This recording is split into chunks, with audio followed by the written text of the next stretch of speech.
നമസ്കാരം.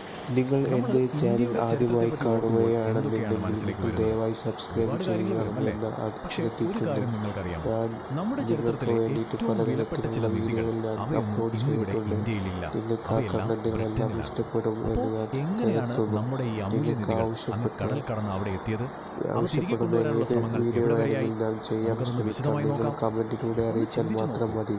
ഇന്ത്യയുടെ ഏറ്റവും വിലപിടിപ്പുള്ള ചരിത്ര വെറൈറ്റി നിധികളിൽ നമ്മൾ കണ്ടന്റുകൾ കേട്ടിട്ടുള്ള ഞാൻ കോഹിനൂർ ഇടുന്നതായിരിക്കും. മുതൽ ടിപ്പുവിൻ്റെ ഇതുപോലെയുള്ള വാൾ നല്ല വരെ ഇതൊക്കെ ശരിക്കും കണ്ടന്റുകൾ എവിടെയാണ് ഇപ്പോൾ നിങ്ങൾ ഉള്ളതെന്ന് സജസ്റ്റ് നിങ്ങൾ ചെയ്യുകയാണെങ്കിൽ എപ്പോഴെങ്കിലും ഞാൻ ആലോചിച്ചിട്ടുണ്ടോ?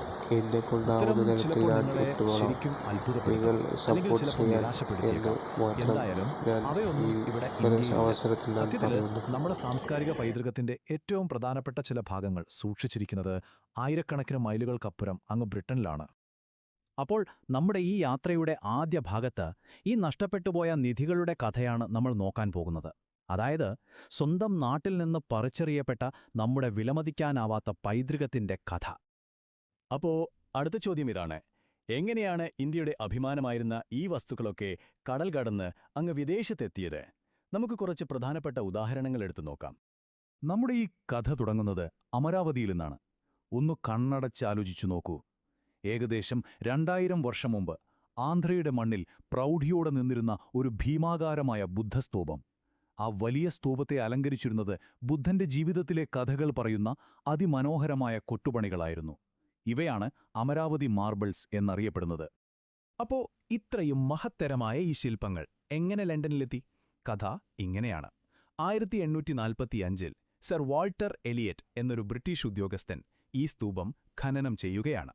എന്നിട്ടോ അതിലെ ഏറ്റവും മനോഹരമായ, ഏറ്റവും മികച്ച കൊത്തുപണികൾ മാത്രം തെരഞ്ഞുപിടിച്ച് അങ്ങ് ഇംഗ്ലണ്ടിലേക്ക് അയച്ചു.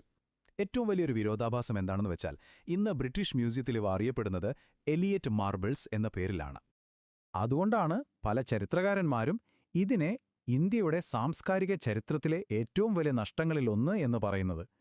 കാരണം ആ വലിയ സ്തൂപം അതിന്റെ പൂർണ്ണമായ പ്രൗഢിയിൽ കാണാനുള്ള അവസരമാണ് നമുക്ക് എന്നേക്കുമായി നഷ്ടമായത്. അമരാവതിയുടെ കഥ ഒരു ഉദാഹരണം മാത്രം അല്ലേ?